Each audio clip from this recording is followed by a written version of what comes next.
I want to talk about the Leica M7. Now, I would say for a lot of photographers, a lot of Leica photographers, just mentioning the M7, they're probably turning the channel off. That's not something they want to hear about. But I'm going to talk about the M7 for a second. So my name is Rob Skeoch. I'm a career photographer. I have quite a history with Leica. I'm going to try to sum up my history with Leica in one breath, just to keep it all short, but get it all out there. The M6 came out in like 84. I think I bought my first one in 85. I bought a second one maybe the next year, 86. I was working at a newspaper, so I was using it a bit for work. I was a professional photographer. The two cameras were stolen off my desk at the newspaper I worked at when I went out for lunch one day, so I took the insurance money. I bought two more. So I've had four M6s. Then I traded those two M6s for a Nikon 400 2.8, and I became a sports photographer, probably for like close to 20 years. I just shot pro sports. Then I thought, you know what, I'm going to get back into rangefinder photography a bit. I was working at Sony by then, and I got into rangefinder photography by buying another M6. So that was my fifth one. I also bought a CL, which is, I'll talk about in a second, and I bought a Leica Zero, which I've done a video on it before. That's the toughest camera I've ever used. That was like a reissue of the first Leica. That was the Leica Zero. So I had an M6 and a MP by then. And then I bought the M7, realized, wow, I really liked it. So then I bought a M6 TTL, and I sold my MP, and I sold my M6, and I sold my CL, and now I just have an M7 and an M6 TTL. So I've got quite a bit of a history with Leica. I use it professionally. I'm not a professional photographer now. I was a career photographer, but now I am a guy who does YouTube and goes out and enjoys taking pictures, and I'm really only interested in shooting in black and white. The only digital that I do now is with the video camera to talk about black and white photography.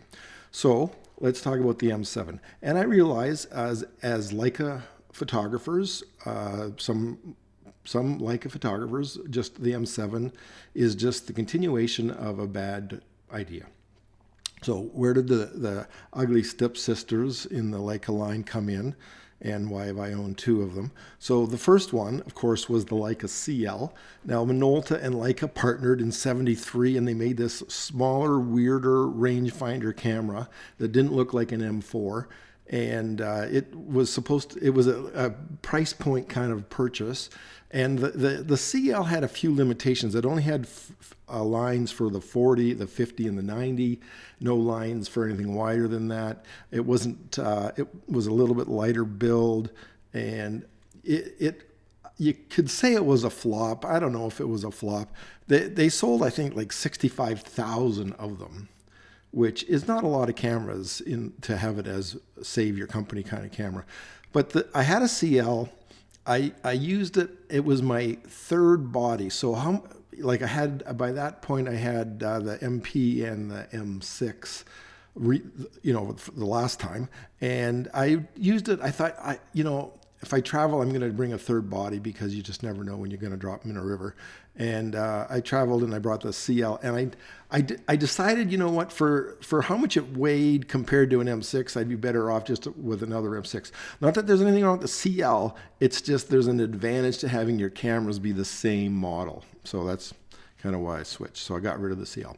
Now, when I was in college, I don't know, what was that, 40, 50 years ago, a long time ago, some of the teachers were telling us about one of the other teachers who was a really good teacher and a really good photographer, and he had traveled during the summer with a couple of Leica CLs down to Central America, and he came back with awesome, amazing photos.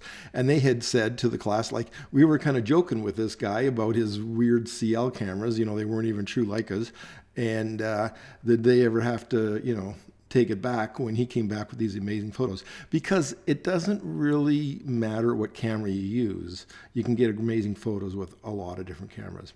So the CL is there. It's one of the ugly stepsisters of the Leica lineup. But I had one. It was fine. If you had a couple of them and that was all you had and that was what you're used to, I think it'd be fine. Little limiting with the frame lines though.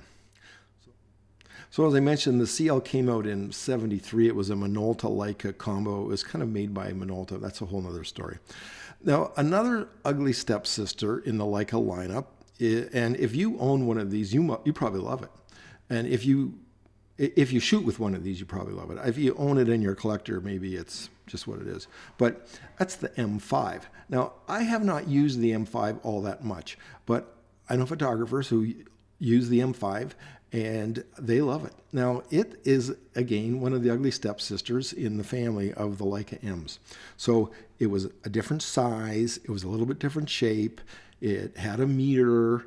It was bigger. It didn't take a motor drive.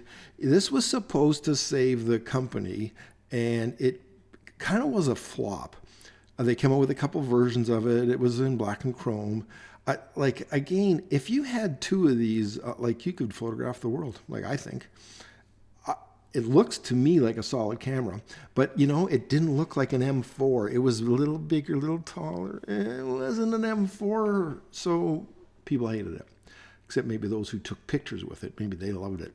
Anyways, it says that they sold 33,900 units of that camera. So that sounds like a lot. Well, no, not really, because the Nikon FM, which was kind of around the same time, this is like 1971, 75, in that era. It was a 4-year lifespan for the M5. The FM sold over 1 million.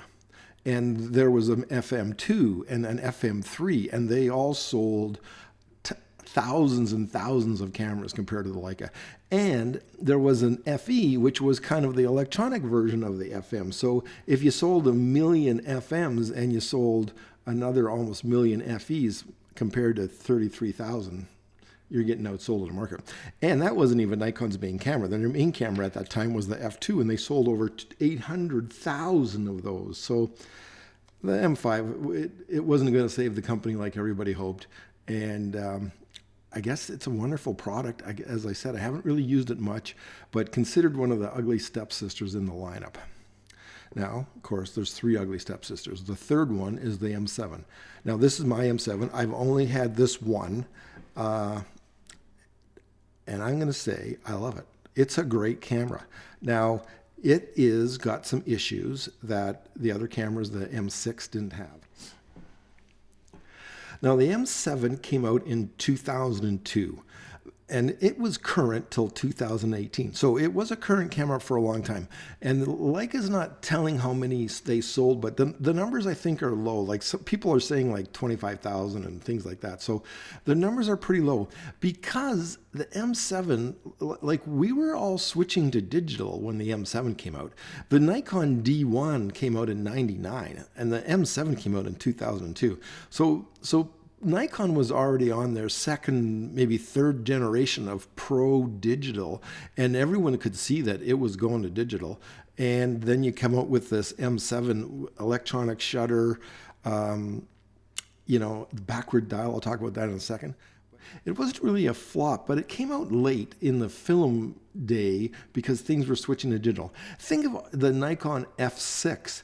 That was the pinnacle of Nikon film SLR, but the world had switched to digital. No one bought the F6. It was too late. We used the F5 for film. The F6, we'd switched to digital by then. I mean, I had an F6, but I never did any real work with it because the world was digital by then. So Leica comes out with this M7.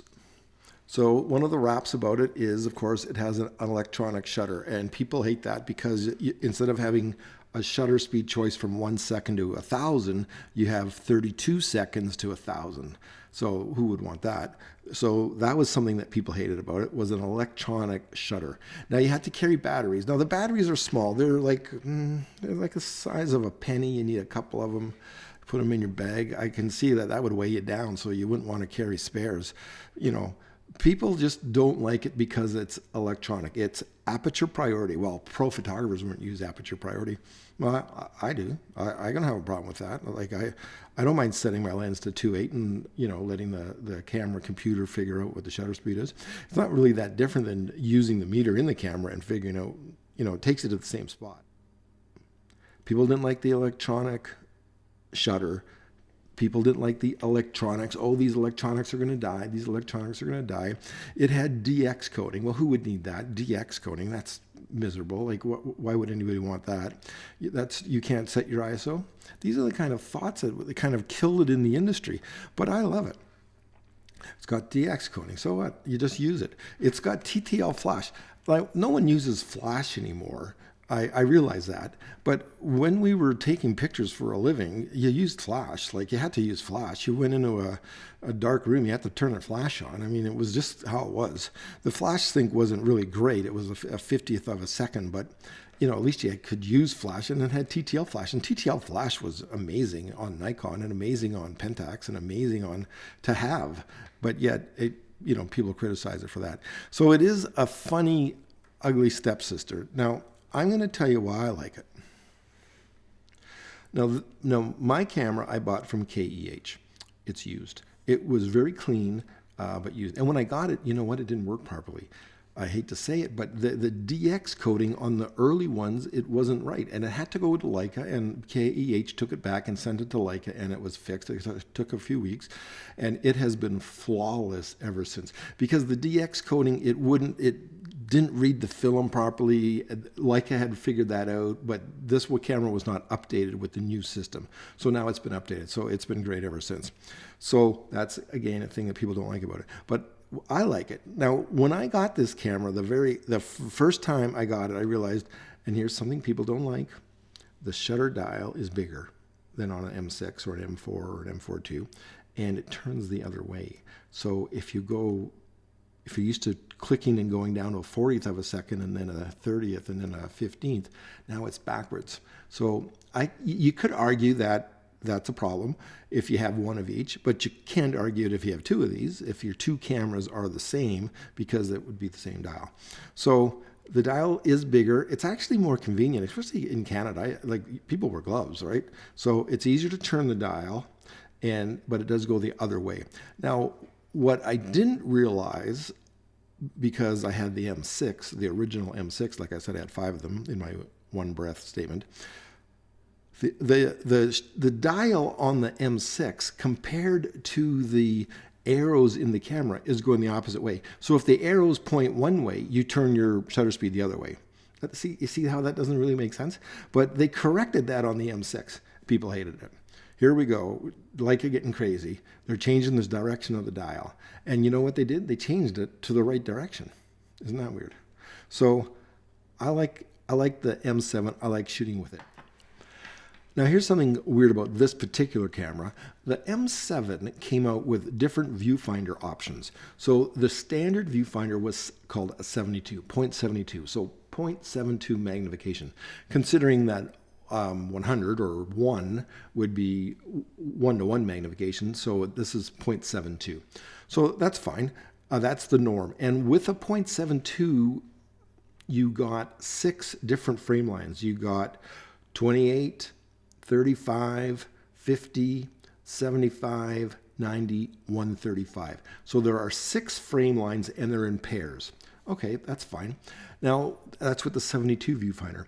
Now, they also came out with an 85 viewfinder. So it's a little bit more magnified, and you lose one of the frame lines, though. So you lose the 28 with the 0.85 magnification.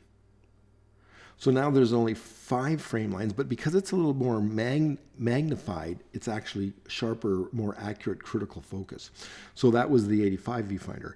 And this one has the least popular of the viewfinders, and it's a 58.58. So it's a little wider and not that useful for a lens like the 135. So they don't even put the frame lines in the camera for the 135. Now, the funny thing about a 135 on a Leica M, in my experience, with the ones that I've owned, it's useless. You can't shoot with a 135. The frame lines are so small. I mean, you're trying to force things that aren't really going to ever work out that well. I mean, even a 90 is hard to use, in my view. 75, sure, but 135, giving that up, that's not a loss. So with the 0.58 viewfinder, because it's a little wider, and maybe it's not as accurate for critical focus, maybe, but it's a little bit wider, and it's magnificent with the 28. So instead of the 28 being right to the edge of the viewfinder and you have to move your eye around a little bit, with this viewfinder, the 0.58, the 28 is just a little bit more comfortable to view at. Now, here's something that no one talks about that I think is a big deal. So, with the 0.58 viewfinder, as I mentioned, you've dropped the frame lines for the 135. Now, the 135 is paired up because everything's in pairs. With the 135 frame lines were paired up with the 35 mil frame lines. So now you drop the 135s off through your viewfinder. When you've got a 35 mil lens on, all you have is the 35 mil frame lines. Everything becomes simpler. It's not as cluttered looking. No one really talks about that, but that's the great advantage with the 0.58 is the fact that the 35 mil frame lines are the only ones you see when you're shooting with a 35. Hey, it's nice to have it a little bit wider and it's more comfortable with the 28, but with the 35, it's fantastic. It's just great. It's uncluttered. It's simpler. I like it. Again, people don't like it, but I do. Now, the camera, as I said, wasn't super popular, and Leica was floundering at that time, coming up with other ideas, and they had the M6. They came out with the M6 TTL version. They dropped the M6, came out with the TTL version. The M6 TTL version, I'll talk about that in another video, but it was the best of the M6s. I think it's better than the MP. I think it's better than the new M6, but it was kind of a flop too. I mean, they sold thousands, but like Nikon's selling 1 million, right? So, and Nikon and Leica, it's hard to compare about them because one was an SLR and one was rangefinder. And if you shot with a rangefinder, you probably still had a Nikon system. But if you had a Nikon system, you didn't have to have a rangefinder system. But these great photographers like Salgado, they used Leica rangefinders, but they used SLRs as well.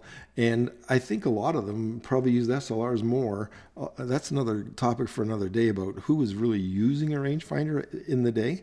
But you probably had an SLR as well as a rangefinder. And that's where you used your 135. And that's probably where you used your 21.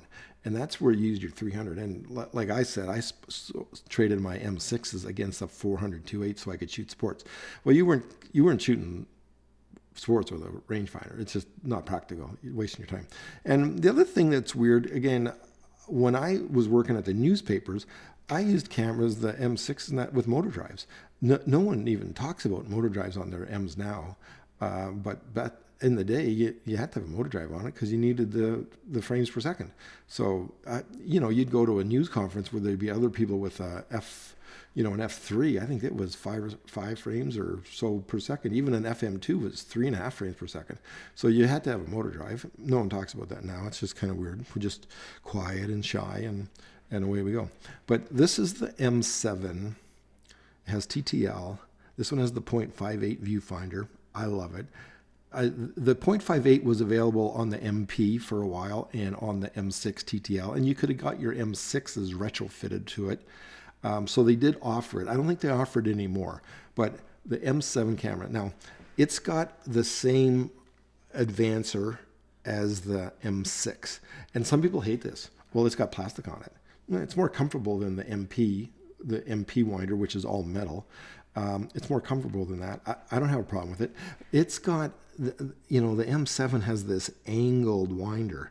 And now the MP, the updated version that we all love and adore now, it's just got a knob for rewinding. At least this had a crank, right? Anyways, people don't always like the crank, though, because it came up on an angle, and if you banged it wrong, you could kind of screw that all up. But anyways,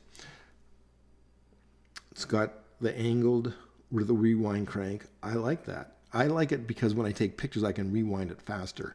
The MP, I'm not sure.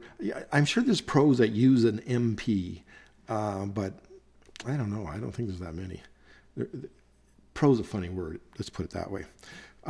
What other things? So it's got the great viewfinder. This is the 58. It's got the shutter dial going backwards. Turns out it was the right way to do it. Leica, it was perfect with the Leicas going the other way until they came out with arrows in the viewfinder pointing which way to change your exposure. Once you had arrows pointing one way and had to turn the dial the other way, you have to admit it doesn't make sense. Leica users are sometimes narrow-minded. I think you could say that fairly. Some Leica, I don't want to insult anybody. I don't want to come off elitist. I am a photo snob, but that's another story. But you have to admit, if an arrow is pointing one way and it means turn the dial the other way, I don't see how you can argue that that's a good thing. Okay. Now, other things about the M7.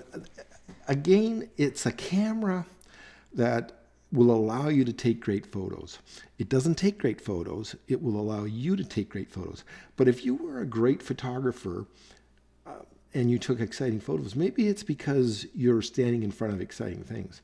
And whatever camera you chose, you would take great photos, right? I think that's probably true. I'm not sure the camera, you want a camera that will be working when you get there. You can't have something flimsy and junky that isn't going to work when you travel to the ends of the world. I mean, it's got to work when you get there. Lots of cameras will do that.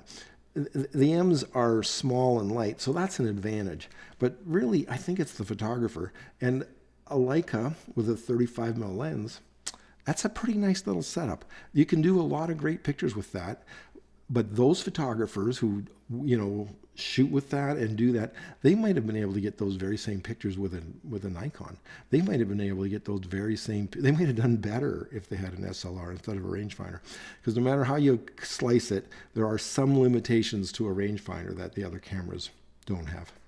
Anyways, this is the M7 from Leica, one of the 3 ugly stepsisters in the lineup, yet I really like it. And as I've said, if your cameras were the same model and that's what you were used to, none of the issues about the dial and it's electronic and it's got the rewind crank here and all of these issues. If you had 2 the same, what would it matter? It wouldn't matter anymore. You'd be out there taking great photographs with one of these ugly stepsisters.